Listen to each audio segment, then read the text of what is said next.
proklamasi kami, bangsa Indonesia, dengan ini menyatakan kemerdekaan Indonesia.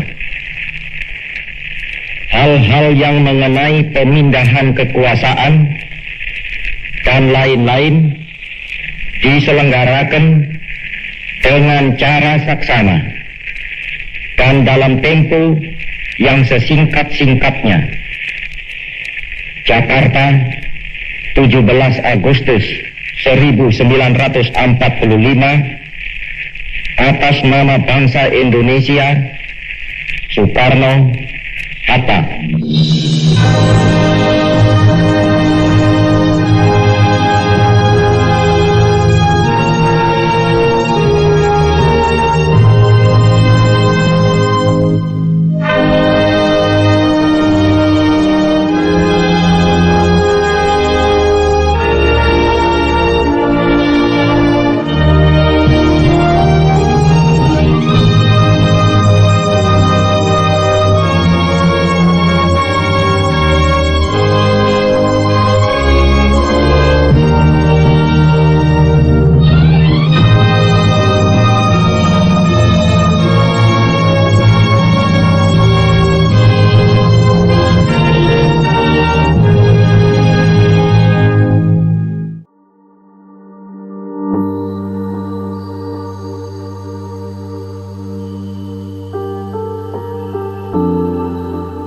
Liberty Manik, nama yang menyala dalam sejarah, membawa semangat kemerdekaan melalui alunan nada yang menggugah jiwa.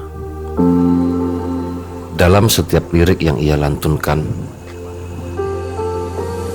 ada nyala api patriotisme yang membakar semangat bangsa.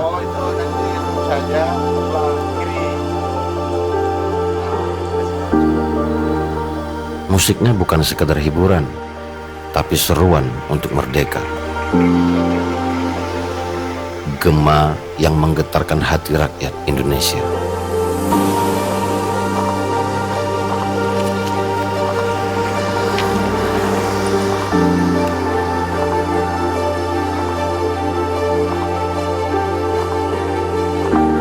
Sebuah simfoni perjuangan yang akan terus hidup dalam setiap detak jantung rakyat, menjadi nyanyian abadi dari tanah yang merdeka.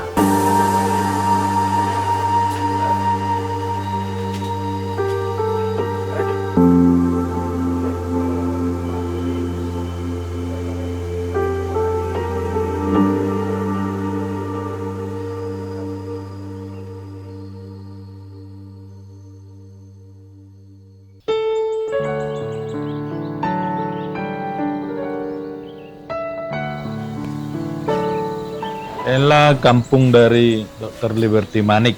Nama desanya Kuta Manik, Desa Peguan Julu 7. Di sinilah dia tempat lahirnya. Tapi kok sejarah rumahnya, tempat kelahirnya ini sudah banyak yang berubah karena perubahan zaman. Sejak sekolah dia di SR dulu, di Jumaramba namanya, harus melanjut ke sekolah yang lebih tinggi. Itu namanya HIS di Sidikalang. Karena kebetulan dia anak raja lah yang bisa sekolah melanjut ke HIS. Dari tamat dari HIS, dia tidak balik lagi ke kampung karena dia udah terus merantau ke Jawa. Kalau masalah peninggalan alat-alat atau barang-barang, karena peninggalannya itu dulu tinggal di Yogyakarta semua. Jadi kalau di sini yang ada tinggal berupa buku, berupa clipping koran, itu aja yang tertinggal di sini. Ada bisa dilihat nggak Pak? Oh bisa, tunggu sebentar saya ambil lah.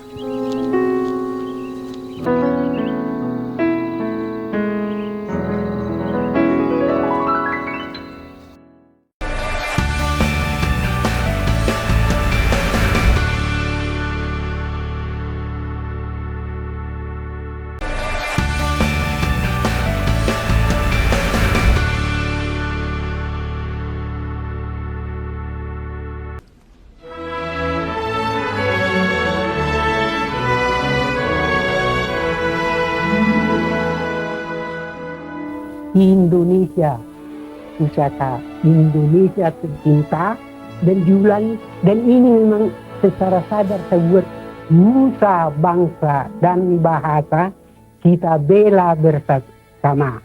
Itu berarti lagu itu tidak mungkin hanya bilang ini nusaku, negaraku, tapi mesti ada kesediaan kita, kebulatan tekad kita.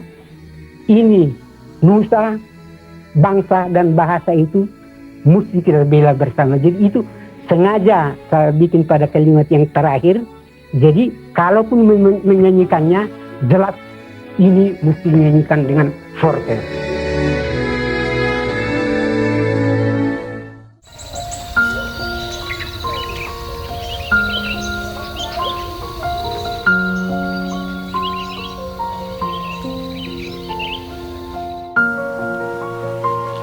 Inilah dia clipping-clippingnya tentang Dr. Liberty Manik. Coba dicek. Ya.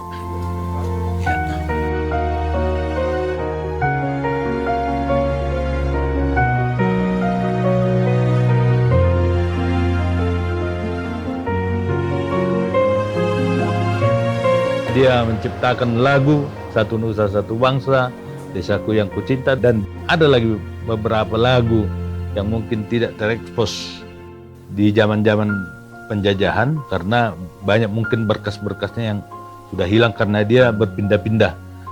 Ya, menurut cerita-cerita dari kakaknya Dr. Liberty Manik ini, karena dia menciptakan lagu Desaku Yang Kucinta katanya dari deburan air terjun yang di Lependaro. Dari nada-nada airnya itu dia bisa ciptakan irama lagunya dan disusunlah kata-katanya lagu Desaku Yang Kucinta.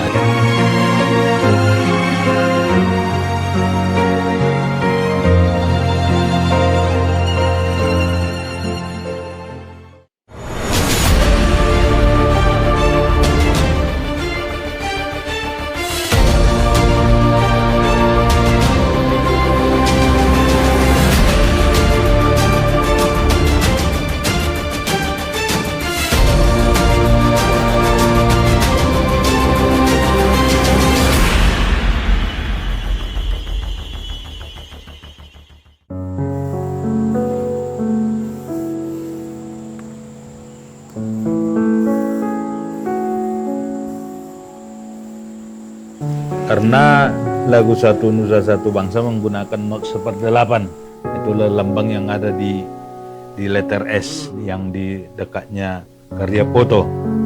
Baru setelah beberapa tahun kemudian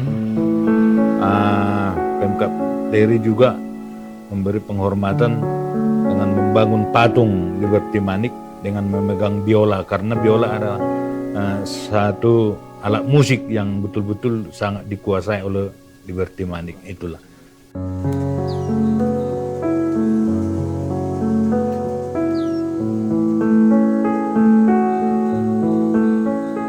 Tapi adalah usulan dulu, karena ada mungkin ketetapan dari pemerintah untuk mengusulkan tokoh-tokoh atau pejuang-pejuang yang akan diusulkan jadi pejuang-pejuang nasional. Itulah dulu harapan dari keluarga dan masyarakat Kabupaten Dairi untuk mengusulkan Dr. Liberty Manik ini jadi pahlawan nasional. Tapi kita kurang tahu tadi mana kendalanya sehingga usulan itu atau tidak sampai atau tidak diterima, kita tidak tahu.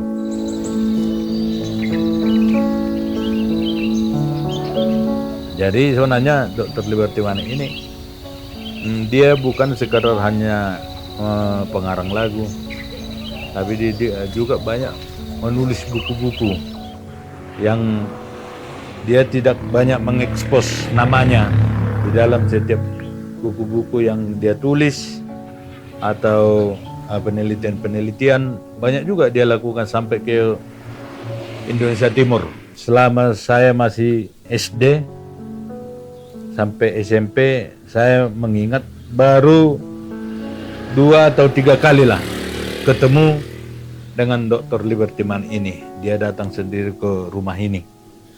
Dia kalau datang ke sini, datanglah seluruh keluarga berkumpul di sini.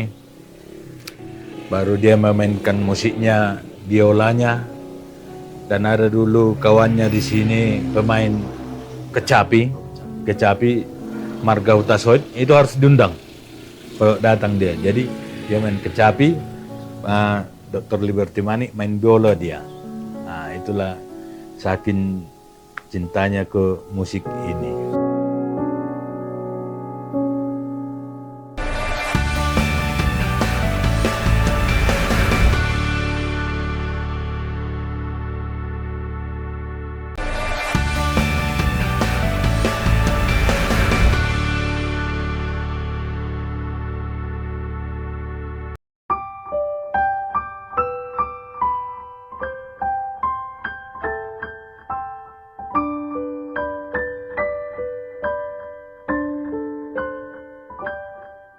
Mengenai mengapa saya pulang ke Indonesia, sebetulnya terus terang secara finansial saya senang di sana. Tapi satu yang kita sebagai bangsa Indonesia yang tidak kita temukan di sana, saya mendapat panggilan ke Indonesia. Saya tahu bahwa hidup saya di sini lebih susah dari sana. Tapi selainnya itu dapat kesenangan di sini yang kita tidak peroleh di sana. Yang selalu membayangi dalam ingatan saya itu sawah menguning, lantas kelapa-kelapa, lantas gunung yang biru ditutup oleh awan yang putih. Itu sendiri merupakan satu kebahagiaan yang tidak selalu kita temukan di Eropa.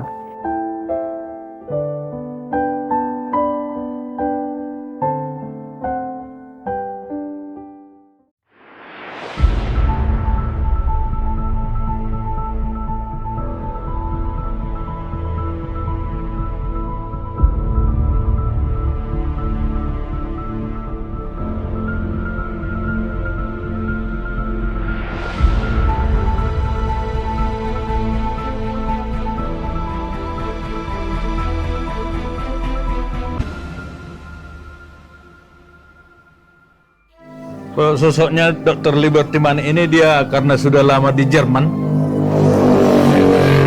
dia orangnya disiplin, tidak bisa main-main. Kalau sudah janji misalnya jam 9 harus berangkat, dia harus tepati jam 9 harus berangkat. Besok harus ketemu, besoknya dia harus ketemu. Itulah mungkin dari pendidikan dari opung kami dulu, karena dia anak raja, pendidikan di masa penjajahan, pendidikan sesudah kehidupan di Jerman, begitulah dia. Kalau misalnya jam 7 makan, jam 7 harus makan. Lewat jam 7 nggak makan, dia udah makan duluan, dia nggak menunggu-nunggu yang lain untuk makan.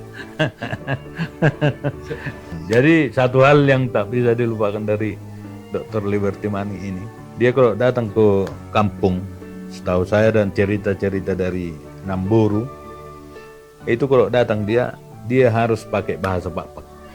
Itulah makin kecintanya terhadap sukunya. Nah, dia harus pakai bahasa Bapak. Padahal dia udah meninggalkan daerah. Udah lama merantau di Jawa. Umur berapa tahun dia udah di Jawa, berapa tahun dia di Jerman. Tapi kok bahasa Bapak dia tidak lupa. Dia harus pakai bahasa Bapak. Kalau dia ngomong sama dia tidak pakai bahasa Bapak, dia pasti marah. Nah, itulah konsistenannya Dr. Liberty Manik ini. Dia memang orangnya tangguh, dia orangnya nggak tinggi, dia agak pendek, gemuk. Itu dia.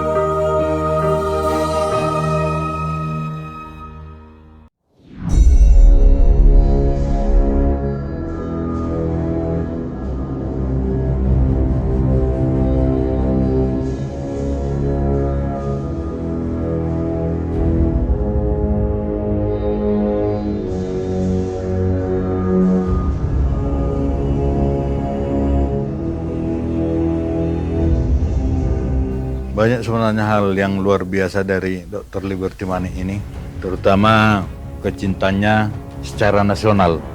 Bisa kita lihat dari waktu masa penjajahan, dia sudah cinta negara Republik Indonesia ini. Itulah dengan lagu Satu Nusa, Satu Bangsa. Pulau-pulau yang banyak di Indonesia ini harus bersatu padu untuk menjadi merdeka, untuk menjadi kuat. Itulah visi misi dari Dr. Liberty Manik ini, untuk menyatukan suatu negara Republik Indonesia ini. Itulah yang paling berharga. Dia memang pejuang bukan angkat senjata atau pejuang yang tampil di depan berteriak-teriak, tapi dia berjuang dari ilmu, dari kodrat yang dia dapat untuk menyatukan negara ini dengan menciptakan lagu Satu Nusa, Satu Bangsa. Kata-kata yang sangat sederhana tapi sangat menyentuh untuk para pejuang-pejuang dulu dan para tokoh-tokoh bangsa ini untuk menyatukan dari Sabang sampai Merauke untuk merdeka dan satu kekuatan, satu tekad untuk merdeka.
Tengah gemuruh zaman yang terus berputar,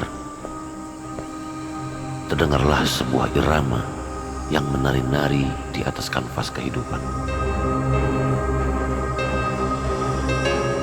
Disitulah, dalam getaran-getaran nada, Liberty Manik menemukan panggilannya. Seorang penyair dengan melodi di ujung jari-jarinya, ia mengguratkan kata-kata kebebasan dalam setiap not musik yang diciptakannya. Dalam setiap lagu yang dibuatnya, ada suara gemuruh riuh yang membangunkan tidur panjang kebenaran. Lagu-lagu yang ia rintis bukan hanya sekedar himpunan kata-kata, melainkan doa-doa yang ditabuh dengan tangan terbuka, membangkitkan semangat yang semakin terkungkung oleh kekuasaan.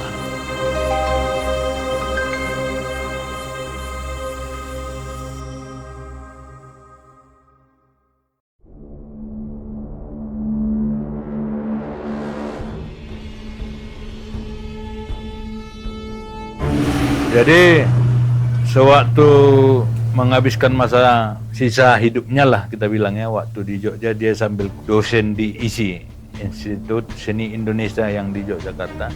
Dia banyak menciptakan lagu-lagu di situ, tapi khususnya lagu-lagu kor untuk gereja banyak dia ciptakan.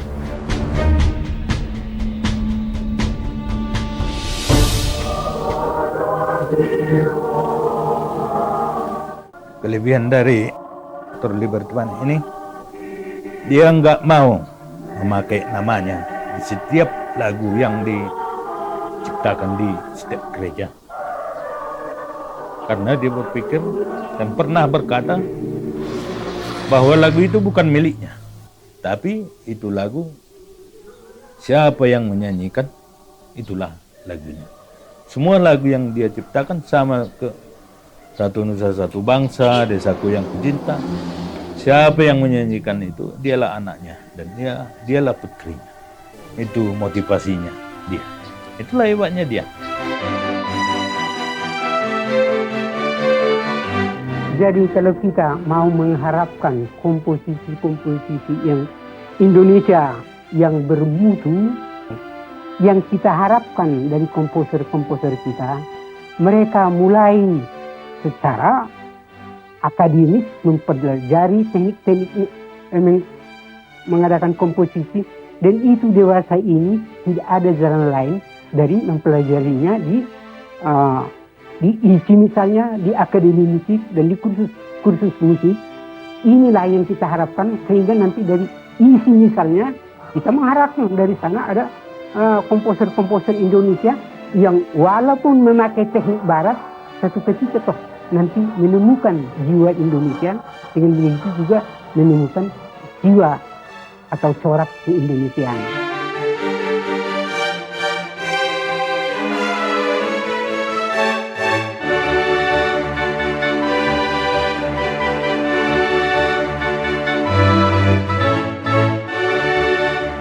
Banyak orang menganggap Dr. Liberty ini sebagai pahlawan, walaupun secara pemerintahan dia belum diakui.